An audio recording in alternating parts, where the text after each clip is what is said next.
Hi, thanks for tuning in to Oneindia. Now, on the occasion of Guru Purnima, we pay our respects to our teachers and elders and mentors who've helped us grow through life. But when we think of a typical student-teacher relationship, the image that evokes is perhaps not representative for many people among us who have had a slightly different academic journey. So today I'm being joined by three bright young adults who have had learning difficulties, but they've overcome them and now they are pursuing their dreams in their own chosen fields. So I'm really happy to welcome Kriti, Rohan, and Mili. Thanks for being here today, guys.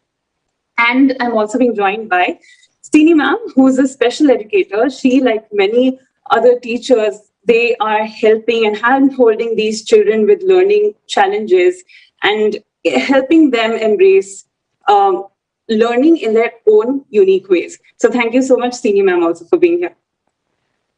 I would like to start off this discussion by roping in the students first. And I'll go around with this question, and that is, can each of you tell me about your individual learning experiences? What were the struggles that you initially faced in school particularly? Feel free to share any anecdotes or anything. Hello, everyone. So for me, the biggest issue I faced was the ability I couldn't write properly. So what happened was I also have a learning issue where it doesn't allow me to multitask. So for me, writing involves the thinking, the processing, as well as the actual writing. And as a result of that, the output wasn't always the perfect output. And as a result of that, typing and writing was a real issue throughout my school life until they managed to see that I'm an oral learner. I majorly faced issues with spellings, and I was slow with reading, as well as I faced little difficulties in maths. And this would really become frustrating towards the end because I was diagnosed with dyslexia quite late in my life. I was in 8th grade when I was diagnosed with it. So it was frustrating because I had to put in a lot of efforts, and then I would not end up getting the grades that I had expected. And then that actually affected a lot of my self-confidence and also increased a lot of my anxiety. But once I found out that I had dyslexia, I was given the exemptions like spelling exemptions, extra time. And once I got these exemptions, it became a little bit more easier for me in school. My story is kind of similar to Kriti, except I got diagnosed way earlier. I got diagnosed when I was 2 in the 2nd grade.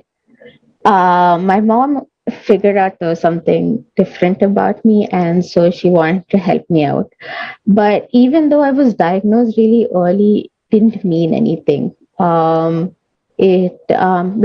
I went to a really good school that did try to help me out, but there were only so many limitations and so many resources that they could provide for me. So the one thing that I did, my English teachers tried helping because we used to have these spelling tests in school. I don't know how many of you remember. Yeah, and I used to get like 0 out of 10 for them all the time. And the one thing I dramatically remember is there used to be these reading tests. You have to stand up in the middle of class and then you have to read wherever the last person read. I would close my book and walk out of the classroom because I knew people would make fun of me if they heard me read the way I do. Even now, it's not perfect. But yeah, these are things that I have issues with that I'm still learning how to deal with. Kriti, if I just want to come back to you because you told me about your diagnosis. You were in 8th grade then, but who found out? My mom always knew there was some sort of difficulties that I was facing. Like even while I was quite younger, she used to make these flashcards for sight words, and she made me join the speed reading courses so that I could keep up with the class. But as the years went by, it just became difficult, and it wasn't like then she realized it's not something with reading or writing. It's something more. And so she decided to take me for the testing. Okay. I would like to bring in Srini ma'am here because she will be able to give us an overview of what's happening and what are these academic difficulties, ma'am. And in Mili's case, she was diagnosed when she was really young, but the other, like Rohan and Kriti, they found out later. So how early can these challenges be diagnosed, and how early can help be offered? Um, I would like to say that the early the better. But since we know that this condition is not very visible, any other difficulty is very visible. Specific learning difficulty is the only difficulty which there are no signs and symptoms. You only see that the child is struggling in academics. The child is failing, child is not writing, child is not reading, spelling, comprehension, written. They're very good orally when you ask the questions and answers, but when it comes to converting it into written expression, they struggle. So, yes, it can be identified legally actually only after 7. Ideally, legally, if we say it is only 7 plus. In abroad countries, purely after 7. But we can start identifying the signs and symptoms right from the age of 5 Right. because LKG and UKG starts at that time.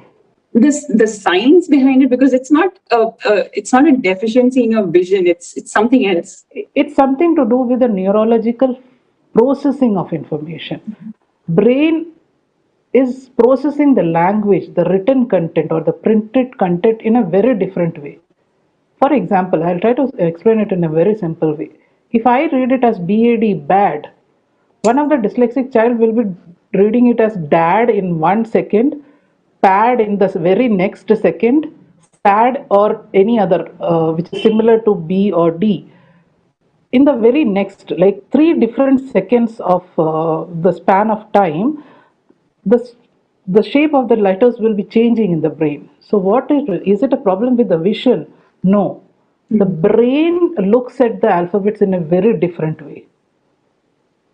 Right. That is a neurological condition, but it's not a disability as per me. Yes, definition wise it is, but the moment you give them the extra support, visual is not the only way of learning. Correct. Now with visual, auditory, kinesthetic, tactile, they're Right. very strong in that. Yeah, and this emphasis on oral learning is coming up again and again. Yes. And you found 3 Yes. students. So- So could you elaborate on that? I mean, these kids, Okay. they need to be taught their own way. So what Yes. is their own way? Yeah. So their way is multisensorial. Multisensorial is not just their way, it is applicable to each and every child, each and every individual. Unfortunately, the education system focuses only on the visual and the auditory part only. Somewhere the multisensorial part, that is the kinesthetic, touch, and all that, gets lost after UKG. Till UKG, it is there. It's very prevalent. But as soon as the syllabus comes in, it goes off. So they will move around and start learning. Auditory, they will read out in their mouth and they will learn faster because they are hearing their sound. So whatever the letter confusion is there, the visual confusion is there. B and D is spiraling out or running around or running up and down. The moment they get the auditory input, it clears out because the brain has gotten the correct information and it clears out. So auditory, they are all very good orally. Auditory is their strength. Kinesthetic is their strength. Tactile, the touch form, like how Kriti is telling spellings. Tactile is, no, we teach children by writing on their hand. Because you don't need your vision, you're feeling the shape of the letter. But when it is Rohan or Kriti or Mili, if I teach them that write the spellings on your hand with the finger, they can close their eyes and they can imagine and they can write. But when it is a first standard child or a second standard child is very small. They cannot imagine and learn. That needs to be developed. Correct. That skill needs to be developed. So, along with visual, auditory, moment based, and tactile, if these 3 skills are developed, they will also start learning the way every other child is learning. Okay. I'll go back to the students now. Rohan, starting with you. Since both of you, Kriti and Rohan, you started off a little later in your academic journey. That's when you found out you have some difficulties in learning. So what was the transformation like? And, how did your teachers help? what did they do? So for me, I think initially the first 2 years where it actually became serious, the teachers didn't do much because they weren't as educated in non-physical difficulties. Because I think the current perception is that only if you can see something happening, there is something wrong there. So the bad grades were questioned and all of that. But luckily, at the end of seventh grade, uh, my principal and my mom, they had a conversation and figured out which my hard subject areas are. So, for example, because I have dysgraphia, math is extremely hard. So they worked together. They got me exempted from second language for my board exams. They got me exempted from science and math for my 10th standard board exams. So they got me alternate subjects like physical education, economics, commercial studies, and subjects which really bring out me as an individual and something I don't find too difficult learning. So I think that from school's end, once the teachers developed and started learning a bit more about these issues, then the transformation was a lot easier. And for my school, at least, I think that they started gaining awareness with people from one batch above me. And ever since I've passed out, they've kept gaining awareness. So now, if you look at what the school offers, also, they offer a lot more for people with learning difficulties. And they offer a range of subjects and a variety of stuff and accommodations for them. Great. So you in a way, you were the student who sparked the change. And Kriti, how was your journey once you were diagnosed? What happened then?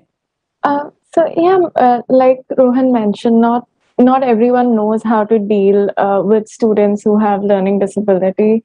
So even though my teachers really wanted to help, I mean, they would explain the concept again and again to me, but it wouldn't actually make that much of a difference.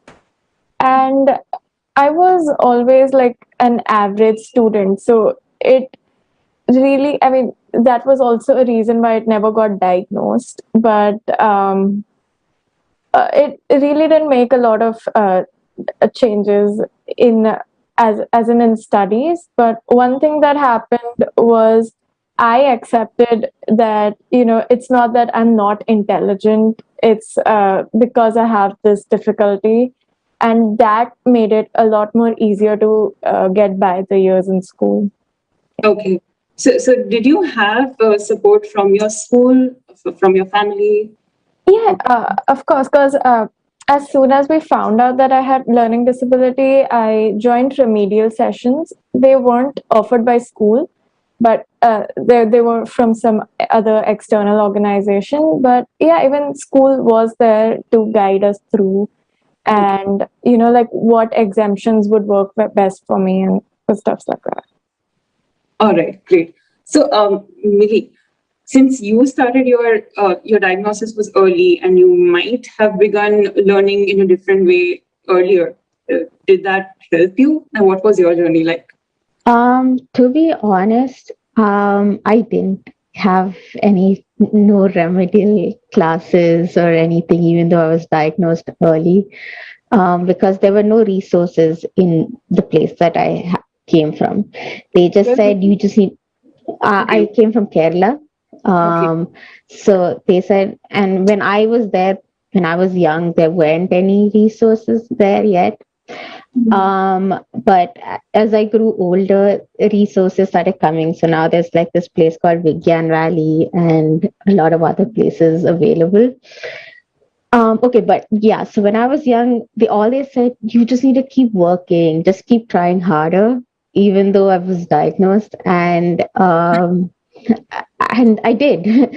I kept trying, and it got really difficult because in the end I just gave up, because no matter how much I tried, there was no outcome back, right?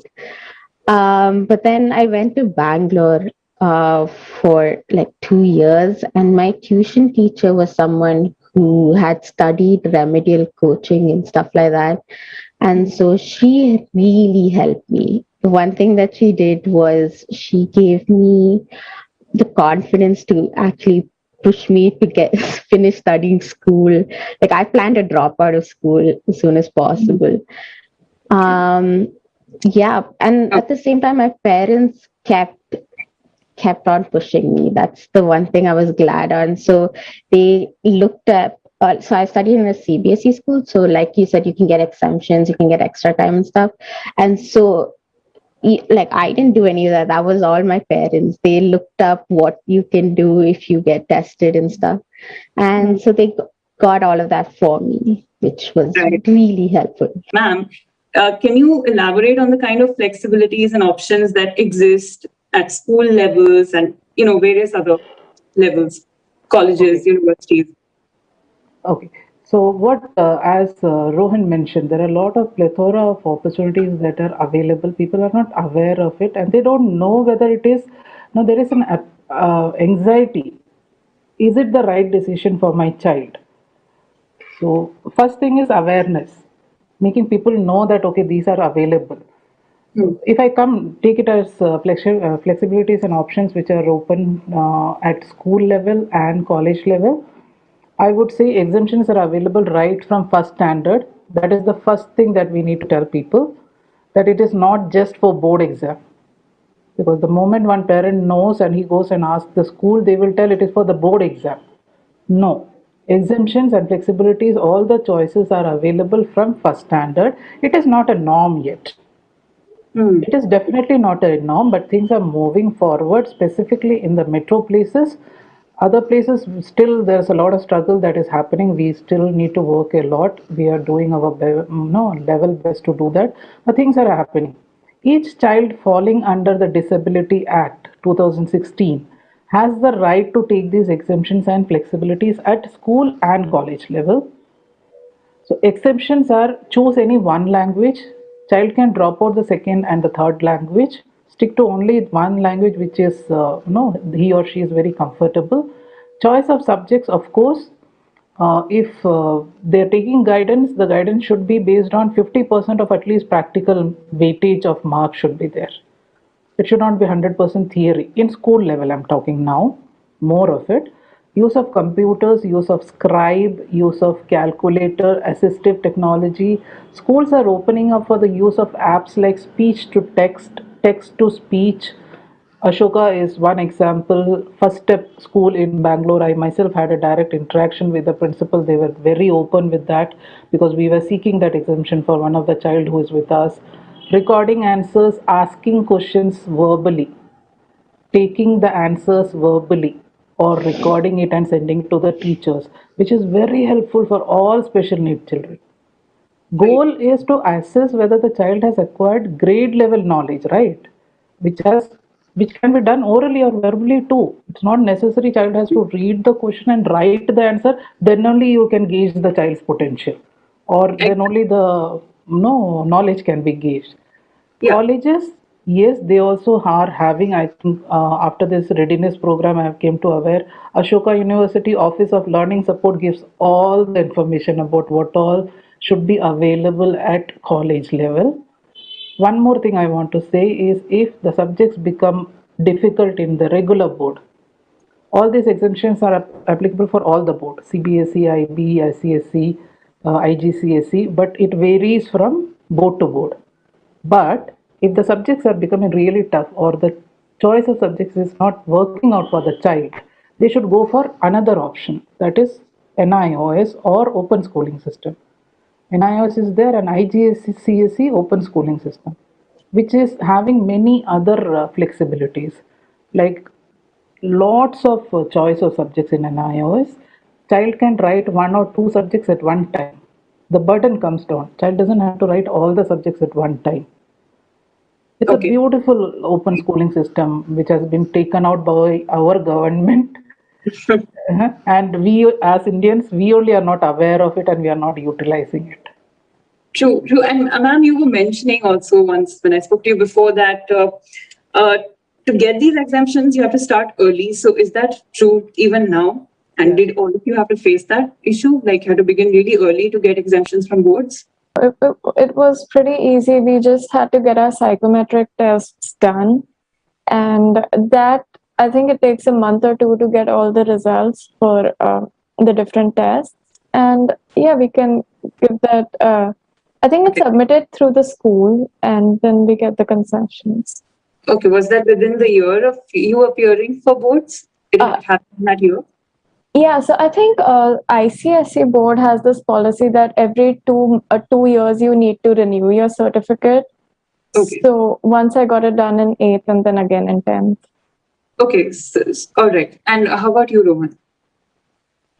Yeah, for me it was pretty similar. We started at towards the middle or ending of 7th grade because we ideally wanted all the subjects dropped from 8th, because 8th is usually when the board exam prep seriously starts ramping up.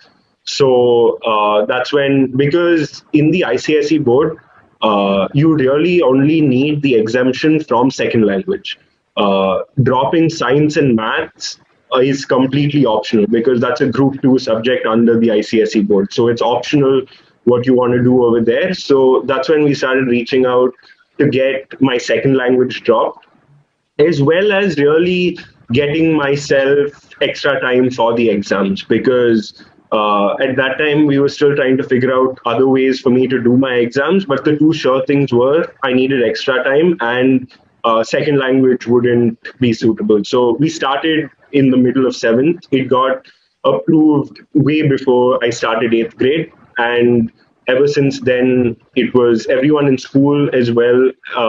They coordinated with the board. Our principal coordinated with the board. And even when we sat for our board exams, it was very simple. Those who were invigilating just let you stay there for 2.5 hours. They didn't come up to you. They didn't approach you. But everyone knew that you had this extra time and you had these accommodations, and you didn't really have to worry about it too much. Okay. I just want to ask, where did you grow up? Where did you do your schooling? I've done my schooling in Chennai my entire life. So I joined my school in first grade after I went to UKG, LKG in another school, and I passed out of the same school in 12th grade. Okay. And Kriti, you did your schooling in Mumbai? Okay. So maybe, ma'am, this is a difference in, I think, metro cities and other cities as well. Because Mili, I don't know where you grew up. Did you grow up in where did you grow up? I grew up in Kochi, Kerala. So like I said, my school did have a resource lab, as they call it, but that my school was more designed for more severe cases, like with low IQ and stuff like that. Learning disability was something that they were still trying to get into the program at my age, because I do know like my cousin studied in my school as well, and he got the support needed. So and he's way older than me.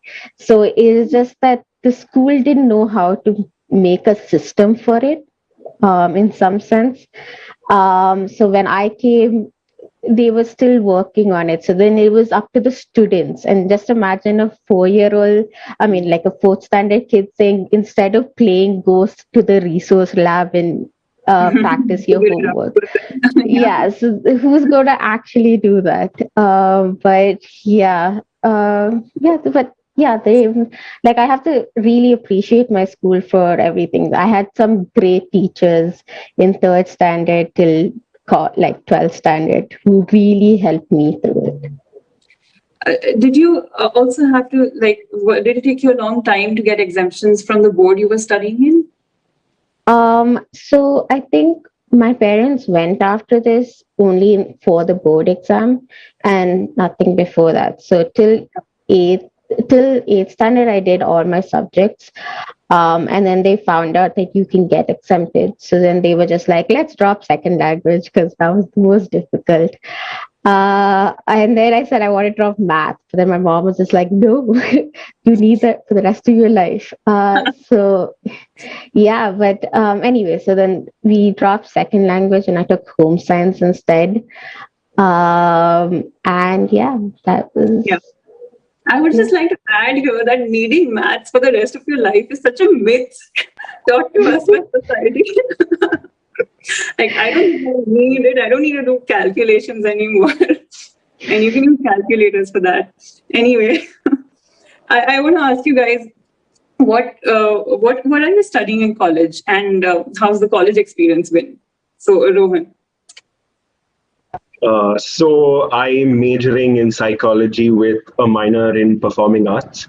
My experience in college has actually been quite great, both academically as well as the extracurricular wise, because I think luckily for us, we have the Office of Learning Support, which is incredible and absolutely incredible in all the support they give their students. The minute you send them the test results and they know that you have a difficulty, they reach out to you straight away. And it starts in your first year. They have a meeting with you before your first day of class. And they sit with you, they figure out what accommodations you want, what accommodations you need. Following that, they mail all the professors. So you don't even need to bother mailing the professors. They mail it to them. And then you go to the professor, you talk to the professor personally, and most often than not, the professors are even willing to give you more accommodations than you already have, which is incredible. I also think that I'm very lucky in the fact that I'm a psychology student, because I think while more awareness is coming up about learning issues, I think there's nowhere better to be as a psych student with professors who are aware of the issues and are aware of the nitty gritties of these issues. So I think that's been something that's really stood out to me. And I think the math aspect of it, coming into Ashoka, I knew I had to do maths because I was a psych major, and there's a lot of stats for in psych. So I think even there, the professors have been very easygoing, and they've helped us. They've sat with us, and now I'm going into my third year, and it's still, I haven't really felt like by the fact I've dropped the subjects earlier, I'm at a disadvantage as compared to the others. In fact, I feel that the skills I was able to learn because I dropped those subjects has put me on the same level, if not at a higher level than the others, because I've learned so many other skills instead of sitting and doing things had absolutely no interest in, like science and math. Right, correct. Kriti, how about you? What are you studying now, and how you go to the same college? So how's the college experience been? So I'm a psychology major with a pol science minor, and I think my experience is exactly like Rohan's. With all the help provided by OLS from the very first day, it becomes really very easy. So as I mentioned, I'm a slow reader. So like OLS provided me with this app that converts text into audio, which really, really eased my way, because with pol science, we need to do a lot of heavy reading, like text like Leviathan or the Prince. And it really makes it very easy to cope up with a app that, helps you read. And as Rohan mentioned, like when your professors have this understanding of neurodiversity, it is very easy to ask for help, because a lot of times even we can't understand the issues we are facing.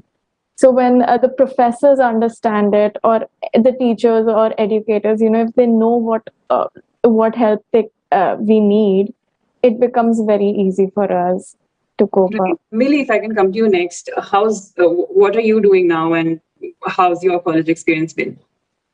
Okay, so I'm between colleges. I'm going to go to Northwestern University soon for counseling. And I've studied in Ashoka and actually know both the panelists here. And yeah, so my experience, I didn't actually seek out help in my first year, first semester. Yeah, not even. Yeah, in college, I didn't want to. I was just like, I can handle it. And then I started failing miserably. And then I went. That, I'll figure it out. I have to figure it out myself. Exactly. Like I thought I'll handle the world by myself, and that didn't work out too well. And so I went to Reena ma'am and said, "Oh my God, I need help." And this is the middle of the semester, and she did everything possible to help me. And since then, she's been helping me. So by my last semester, I could just send, like, if I had like to write an assignment, I could just speak my assignment out and send it to my professors, and they'll be fine. And also, like Rohan and Kriti said, the psych department, there's some lovely professors who are always there to back you up. I remember in my third semester of college, I took all major courses, and don't ask me why I did this. I took all major courses, and it was so difficult. So one of my professors said, and I think for a I had like a one-on-one with my professor, and I remember crying. I just burst out crying when he asked me how I am, and I was really stressed. And he was just like, "You know what? Instead of writing all your assignments, just let's have an oral conversation." And that's how I got through that semester, with one professor saying, "It's okay, you don't need to write your assignments." All my professors have been really amazing and supportive. And they found, like, so up and away, they started this buddy system in class just for me, so that it made it easier for me to read all the readings in class. Yeah, I don't know what else to say about college. Was, yeah. That's great. So I'll go back to Sini ma'am now, and I'll ask. Say, I understand you're a special educator. You are trying to reach out to kids like these as early as possible, and to their parents especially. To tell them that there are other ways available, and not to put your child through stressful years. And figure out what's happening to them, sit with them, talk to them, and understand what's going on, and push them into avenues where they can excel, that bring out their individuality. So what is your mission exactly? Okay, first thing, before coming into that, I want to address that Rohan and Kriti, they have been in a places where the awareness was already there. Okay, True. school already knew, so things were pretty easy for Rohan because it was done from the school end. That is what is required in each and every school. Kids will not go through that struggle at all. Second scenario is where Kriti came to know through her mother, and she got the remedial support from outside. So we have three case scenarios here. One, the school offered everything and the child didn't struggle at all. Didn't even know that there was, okay, study wise he had, but there were no other struggles. Kriti, yeah, the school level support was not fully given, but she sought outside support and she got through it.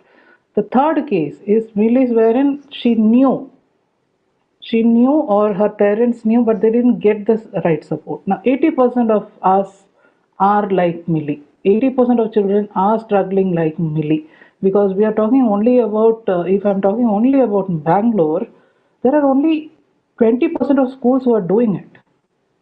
Hmm. All over India, there are only hardly 10% of colleges who are doing it. Right. This needs to be, it should be a norm. What of Shoka is doing, it should be a norm for every educational institute. Rather than labeling them and discriminating them and asking the child or putting the child through a lot, luckily these kids have not, but 80% of the children are. Millie has been bullied upon. Millie has been teased upon. She has gone through severe self-esteem issue. I'm sure Kriti also has gone through several, incidences where she didn't have the confidence to come out, because somewhere directly they have not been. Luckily, I'm very thankful to God, but 80% of the children are like Millie. They are being told and they have the belief that I'm good for nothing. Why? Hmm. Because I'm being told I'm not good in studies. Hmm. Everybody is gauging my potential based on marks. Everybody else is able to do. I am not doing. So I am not good enough. We've all been through that, but I Yes, understand your we cases. all through. So that should not be allowed. So what Yeah. are our services and all? We are actually looking only into awareness and acceptance. Only basically working on that, reaching out to parents and telling that we are here. Parent and teacher, actually, they are the only two people who can do something. Prime onus is always on the parent. So our initiative is teach me the way I learn, not the way you want me to learn. It's a small initiative, a small effort to reach out to each and every parent whose child is struggling for not so visible reasons. Child is good in everything else, very smart, but struggling in academics like hell. Each and Right. every child who is no who can learn, we only need to teach them the way they learn. So prime areas, there are 2 3 areas which I would like to highlight and tell. We are a free and continuous support and guidance help. So once the parent connects with us, we are there with them till the child reaches 12th. The only criteria is the parent should stay connected with us and ask us or tell us this is what is happening. Because 2 3 times I ask, they may get offended or they may be busy, it's a different situation. But if parent stays connected, we are there to guide them. There are plethora of opportunities, there are plethora of options available now. Things are moving forward, schools are opening up. We need to work towards it. As Rohan and Kriti mentioned, they didn't go through the trouble much. Yeah. Mili, children also. These are children. We need to ask the parents. They will know exactly what all struggles they have gone through. Kids will not know. Because as their journey is different from a parent journey. Getting True. the flexibilities, getting the exemptions, it is different. So coming back to this, if your child is struggling in academics anyway, reach out to us. Till 12th, we are there to guide so that the child achieves academic achievement, academic goals. What is the goal? 10th, 12th, graduation. Once the child finishes 12th, child is big enough to make his own ways to learn. But if they need after that also, we are there. But I strongly believe by the time they are 18, they know how to cope up with their difficulties. Right. Okay. True. Then after that, it is like the moment you start seeing the child is facing the struggle, start addressing. Who are the best two people? Parent and teacher. So even if the teacher is telling, parent has to be in the acceptance mode. Things worked out for all 3 kids because parents identified and they were in the acceptance mode. They started seeking support outside instead of waiting. Yes, it is always the best, the early the better because the gap is very small. It's easier to bridge that gap. But it's never too late to start. I would like to end on a more positive note, which is basically I want to get to know you guys. So, what would you want people to know about you? Because growing up, you might have struggled uh, academically, and throughout your school years, people usually know you by your marks or how is this a good student? Is this a poor student? What would you want people to know about you now? I think actually now, even if you ask anyone about me that knows me, they won't think about my marks.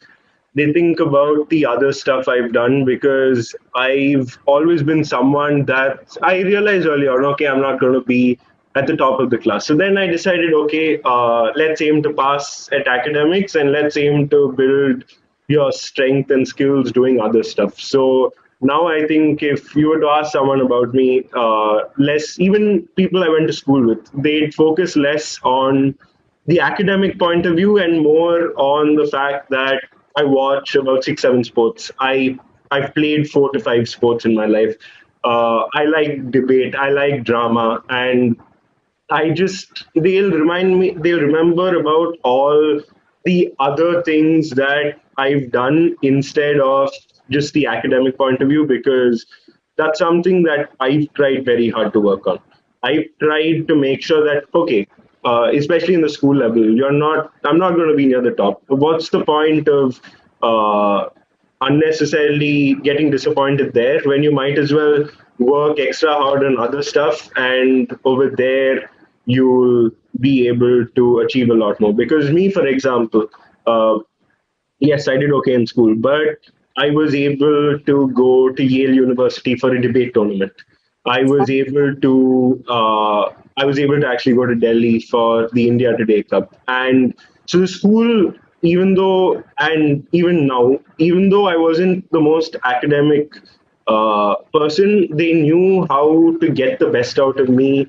And just because I wasn't the best in the class, I've doesn't mean I've been kept back, because I've got opportunities that 90% of others wouldn't have gotten because of my non-strength per se in academics.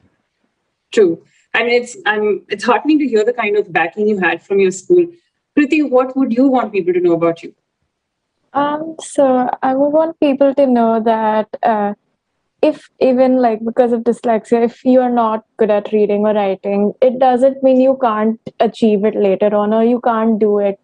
Because one of my favorite things now is to write and poetries and to read, and it's really nice when you master the writing skills because you can pen down your wildest imaginations, and it is an amazing way to express yourself. Like Rohan can be a good orator, but for me it's always writing. And yeah. Yeah, it's nice to put your thoughts down, also kind of clears your mind if you're an anxious sort of person too. Yeah. Mili, what about you? What would you want us to know about you? Yeah, so I think it's a loaded question. I don't know for sure. But the one thing that I don't want, and that's how I'm now defining myself by things I don't like, is I don't want people to judge me just by the surface. I want people to get to know me. I am honestly a caring, friendly person who doesn't bite. And yeah, and I honestly like making friends, and I'm not. And I think the one thing that I do know is even though I might not get the best grades in school, doesn't mean that I don't know the subject or that I don't know anything. It just means like grading is not my strong suit. So right now I'm going for my master's, and now I'm thinking about jobs and stuff like that, right? And so my worry is if they look at my grades, would they qualify me? And I don't want to be qualified based on my grades. That's why I like the idea, like Ashoka's entrance, like the system. They asked you to write an SOP. They asked you to, what are your extracurriculars? And I think that is what really sold me to Ashoka. And same when I applied for my master's, you ask for an SOP, and I feel like that's what is really important. How do you view yourself right now? How do you see the world? So get to know me before judging me. That's wonderful what you said. Sini ma'am, do you have any last words to add? Yes, I would definitely want to say that as these kids mentioned, each one is unique. Each one, they have their strength and they have their weaknesses. Highlight their strengths, work on their skill and work on their likings, and try to make a goal for them based on that. Marks are not everything. Do not judge them by the marks that they are getting or the subject failing or passing. That is not a criteria to judge anybody's potential. So my only request to the parent out there is, parent, you are the only one who can make it possible for the child. You can do, your child will do wonders. But the moment you see the academic gap happening, whatever age it is, start addressing that then and there. Great. So on that note, I'd like to wrap it up here. I thank each one of you for joining me on this discussion. It was eye-opening for me. There are things I learned, and I really hope this conversation will inspire others to seek the help they need and to just, not give up in life. So I thank you all, Rohan, Kriti, Mili, and Sini ma'am. Thanks so much for joining me today.